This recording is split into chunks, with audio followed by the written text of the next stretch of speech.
हाँ जी, तो नमस्कार। आज हम लोग हड़प्पा सिविलाइजेशन का पार्ट 2 अभी स्टार्ट करेंगे। और यदि आपने मेरा पार्ट 1 लेक्चर नहीं देखा तो आप पार्ट 1 लेक्चर देख लीजिए। ठीक है, उसमें मैंने इंट्रोडक्शन टाइप से ही बनाया था, जिसमें बेसिक जो भी इम्पोर्टेंट टर्म पॉइंट थे वो मैंने यूज़ किया था। आज हम लोग इसको एक्सप्लेन में डिटेल्स एक्सप्लेन करेंगे, जो भी हमने टर्म पढ़े थे फर्स्ट पार्ट में। तो पहला पॉइंट क्या है कि भारत का इतिहास सिंधु घाटी सभ्यता से प्रारंभ होता है, जिसे हम हड़प्पा सभ्यता के नाम से भी जानते हैं। यह सभ्यता लगभग 2500 ईस्वी पूर्व दक्षिण एशिया के पश्चिमी भाग में फैली हुई थी, जो कि वर्तमान में पाकिस्तान तथा पश्चिमी भारत के नाम से जाना जाता है। सिंधु घाटी सभ्यता मिस्र, मेसोपोटामिया, भारत और चीन की 4 सबसे बड़ी प्राचीन नगरीय सभ्यताओं में सभ्यता से भी अधिक उन्नति, यानी कि आप सोच लीजिए कि उस समय की जो सिंधु सभ्यता, या जिसको हम लोग हड़प्पा सभ्यता, हड़प्पा सिविलाइजेशन जो कहते हैं, वो 2500 ईस्वी पूर्व यानी इतनी पुरानी थी। लेकिन फिर भी वहाँ की जो शहर थे, जो प्राचीन जो नगर थी, वो मिस्र, मेसोपोटामिया, भारत, चीन, ये जितने भी हो गए, ठीक है, वो 4 सबसे प्राचीन नगरीय सभ्यता से भी अधिक उन्नत थी।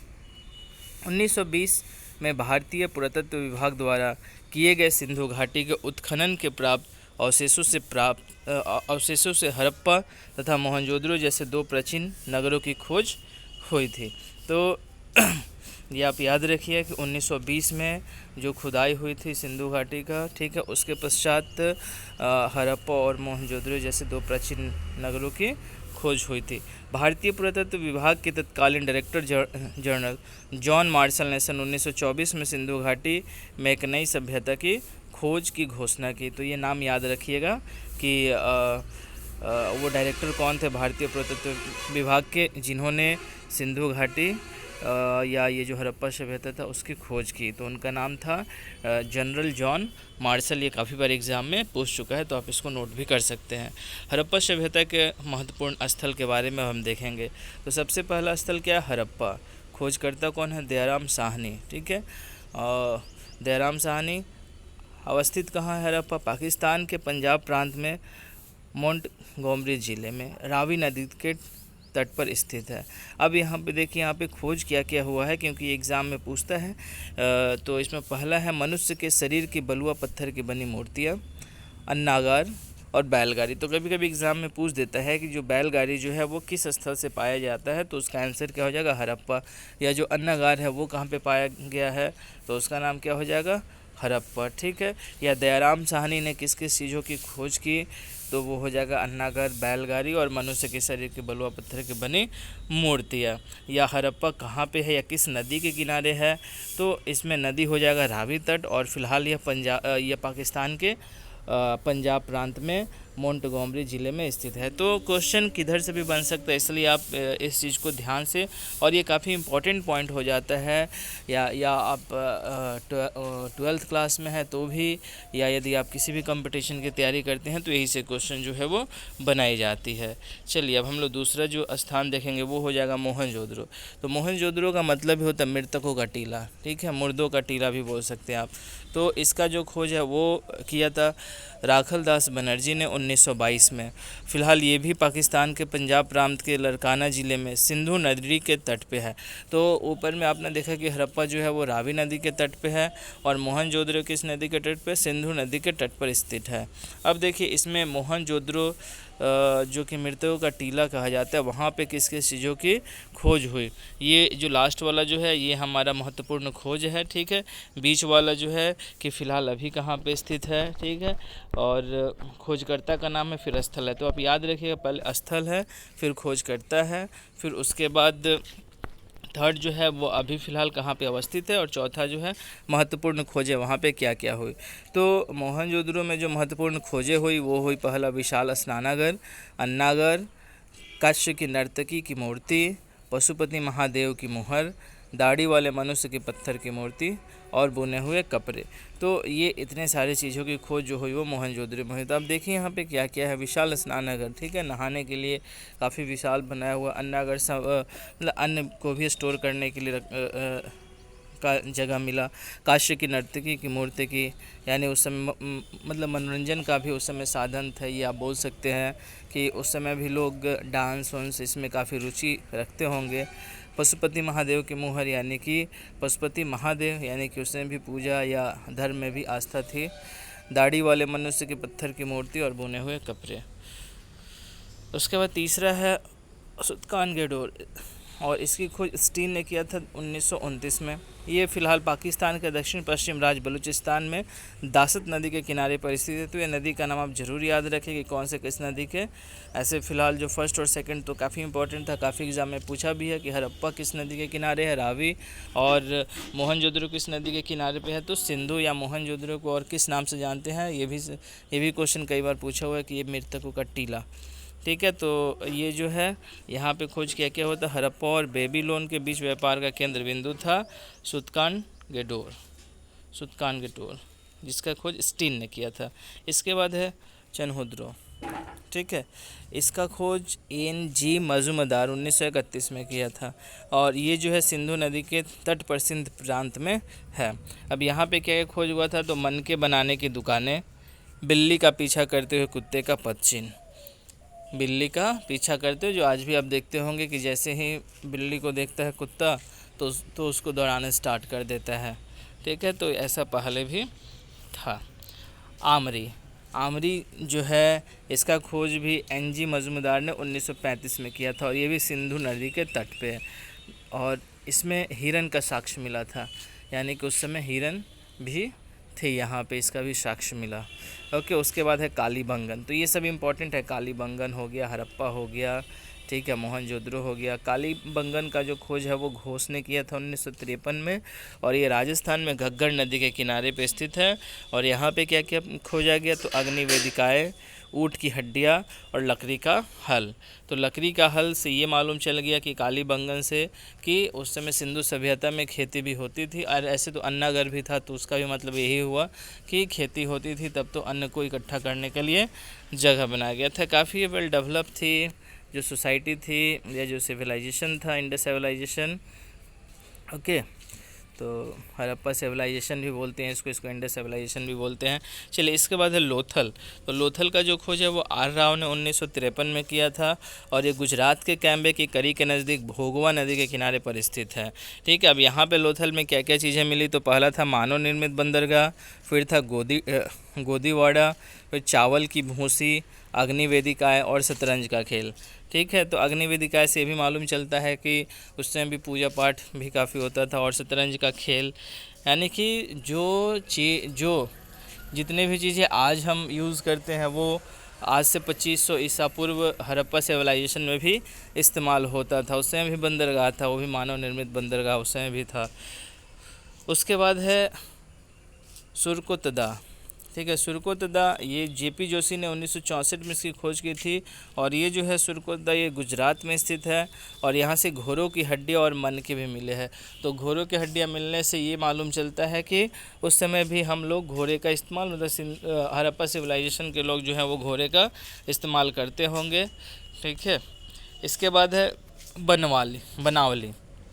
बनावली का खोज RS विस्ट ने 1974 में किया, और ये हरियाणा के हिसार ज़िले में स्थित है। और यहाँ पे जो मिले थे खुदाई के बाद वो मनके थे, जौ थे, हड़प्पा पूर्व और हड़प्पा संस्कृति के साक्ष्य भी मिले हैं।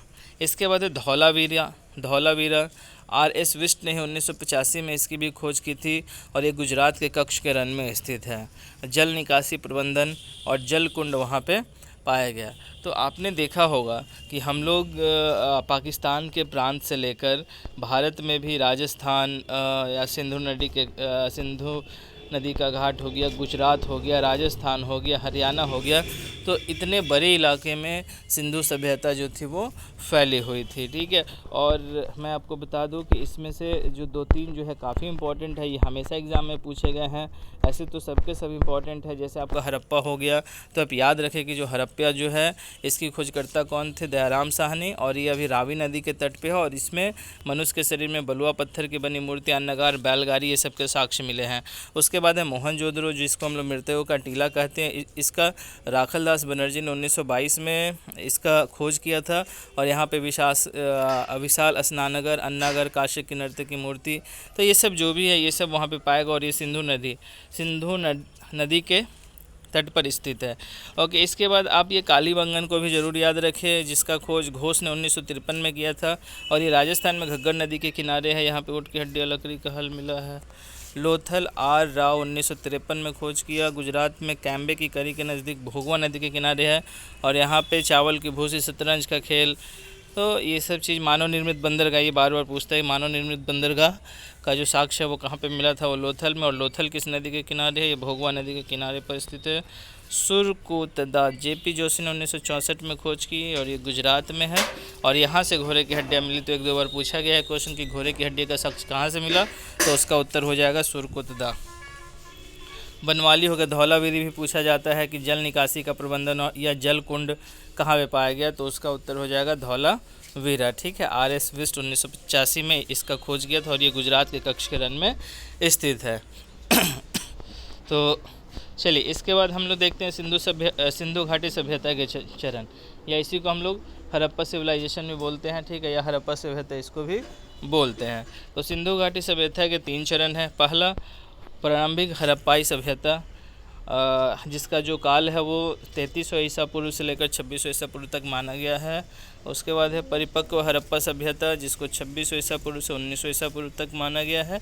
और उसका उत्तर हड़प्पाई सभ्यता है, जो कि 1900 ईसा पूर्व से 1300 ईसा पूर्व तक माना गया है। तो चलिए, अब हम लोग पहले प्रारंभिक हड़प्पा के बारे में हम लोग यहाँ पे देखते हैं। ठीक है, तो प्रारंभिक हड़प्पा चरण हाकरा चरण से संबंधित है, जिसे घग्गर हाकरा नदी घाटी में चिन्हित किया गया है। हड़प्पाई लिपि का प्रथम उदाहरण लगभग 3000 ईसा पूर्व के समय का मिलता है। इस चरण की विशेषताएं एक केंद्रीय इकाई का होना था तथा बढ़ते हुए नगरीय गुण थे। व्यापार क्षेत्र विकसित हो चुका था और खेती के साक्ष्य भी मिले हैं। उस समय मटर, तिल, खजूर, रुई आदि की खेती होती थी। ये सब पॉइंट याद रखिए कि मटर, तिल, खजूर, रुई आदि की खेती होती थी। कभी कभी कम्पिटिटिव एग्जामिनेशन में 4 ऑप्शन दिए होते हैं, इसमें से किस किस की खेती का साक्ष्य हड़प्पा सभ्यता मिला हुआ है। उसमें 4 ऑप्शन में मटर, तिल, खजूर, रुई, कुछ और भी दे सकते हैं, इसका नहीं हुआ था या जिसका साक्ष्य नहीं मिला हुआ है। कोट दीजी नामक स्थान परिपक्व हड़प्पाई सभ्यता के चरण को प्रदर्शित करता है। 2600 ईसा पूर्व तक सिंधु घाटी सभ्यता अपनी परिपक्व अवस्था में प्रवेश कर चुकी थी। परिपक्व हड़प्पाई सभ्यता के आने तक प्रारंभिक हड़प्पाई सभ्यता बड़े बड़े नगरीय केंद्रों में परिवर्तित हो चुकी थी, जैसे हड़प्पा और मोहनजोदड़ो वर्तमान पाकिस्तान में, तथा लोथल जो वर्तमान भारत के गुजरात राज्य में स्थित है। तो ये 3 जो थे ये काफ़ी बड़े बड़े शहर बन चुके थे। ठीक है, मिडिल स्टेज में आते हुए, जिसमें हड़प्पा, मोहनजोदड़ो तथा लोथल, इसलिए तीनों जो होते हैं इंपॉर्टेंट हो जाते हैं। इससे क्वेश्चन भी काफ़ी सारे पूछे जाते हैं। सिंधु घाटी सभ्यता के क्रमिक पतन का आरंभ 1800 ईसा पूर्व से माना जाता है। 1700 ईसा पूर्व तक आते आते हड़प्पा सभ्यता के कई शहर समाप्त हो चुके होते हैं। तो अभी ये विवादास्पद है कि कैसे समाप्त हुए।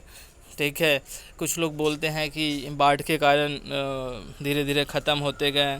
तो देखिए, ओके, परंतु प्राचीन सिंधु घाटी सभ्यता के बाद की संस्कृतियों में भी इसके तत्व देखे जा सकते हैं। हम लोग लास्ट में देखेंगे कि क्यों जो सिंधु घाटी सभ्यता का पतन का क्या कारण था। तो कुछ जो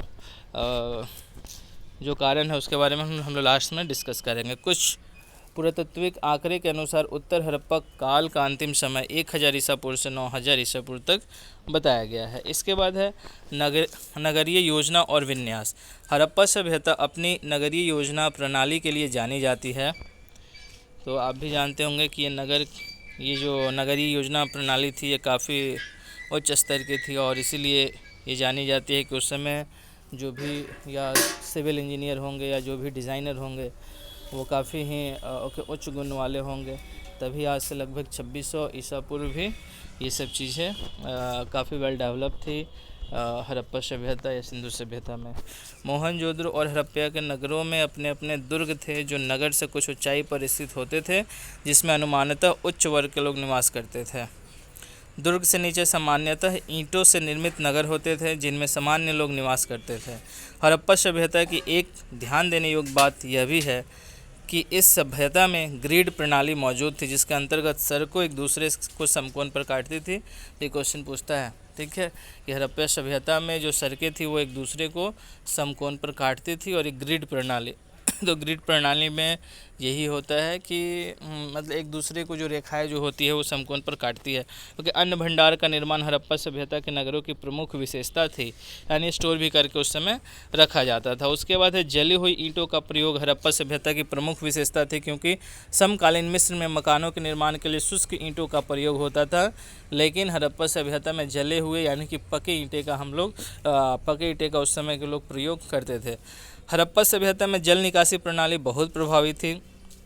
उसके बाद है हर छोटे और बड़े घर के अंदर स्वयं का स्नानघर और आंगन होता था, जैसे कि आज भी हर एक घर में स्नानघर और आंगन होता है, या थोड़ा सा बीच में जगह छोड़ देते हैं घर के बीचों में ताकि बाहर बैठ सके।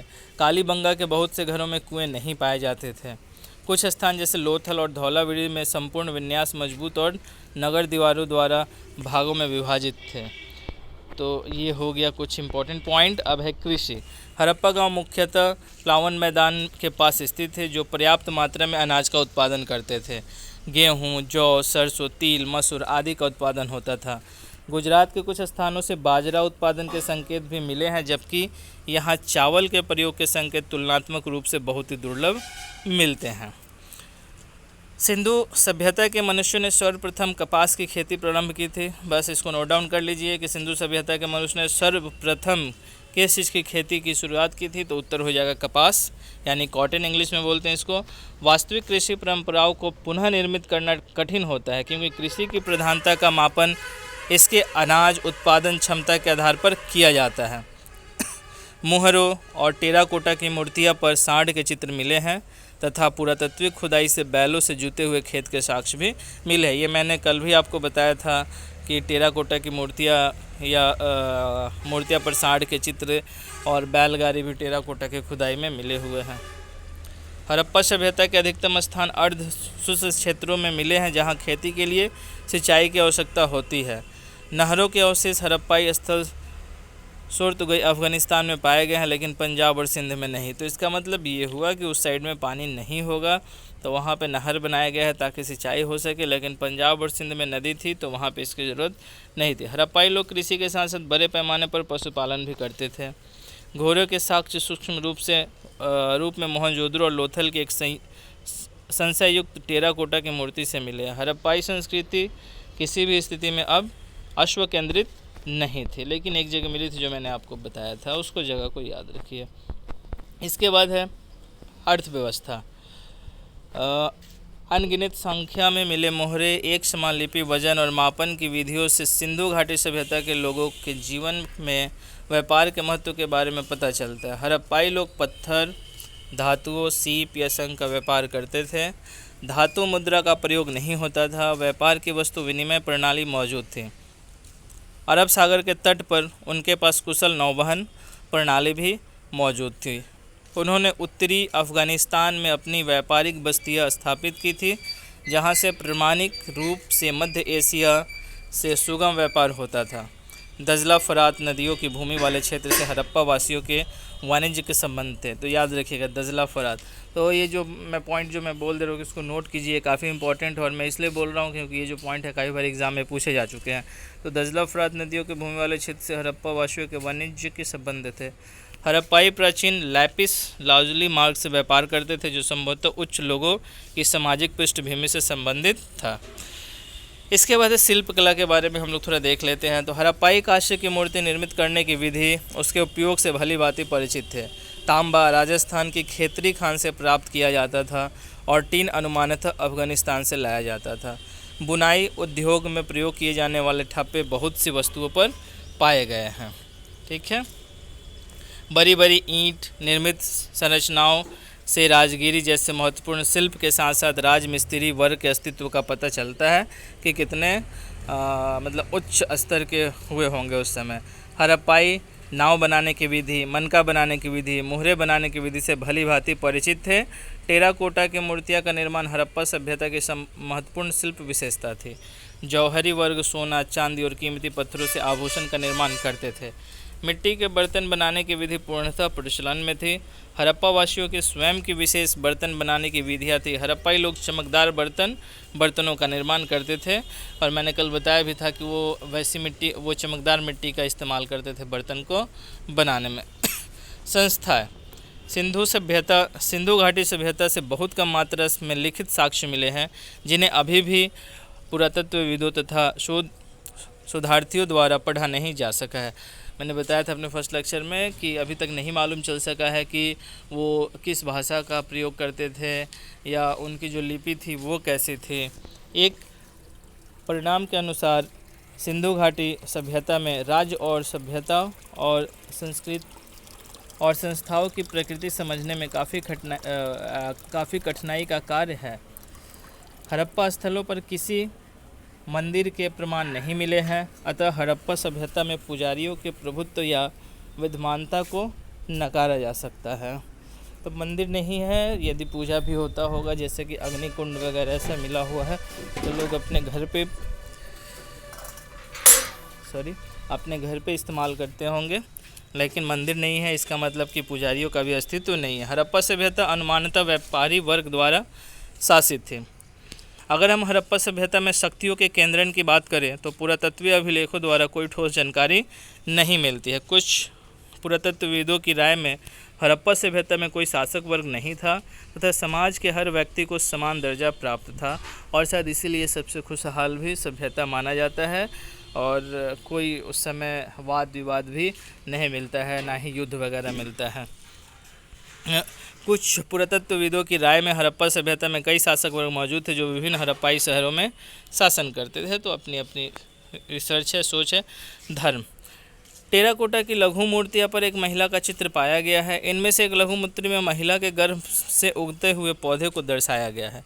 हड़प्पाई पृथ्वी को उर्वरता की देवी मानते थे और पृथ्वी की पूजा उसी तरह करते थे जिस प्रकार मिस्र के लोग नील नदी की पूजा देवी के रूप में करते थे।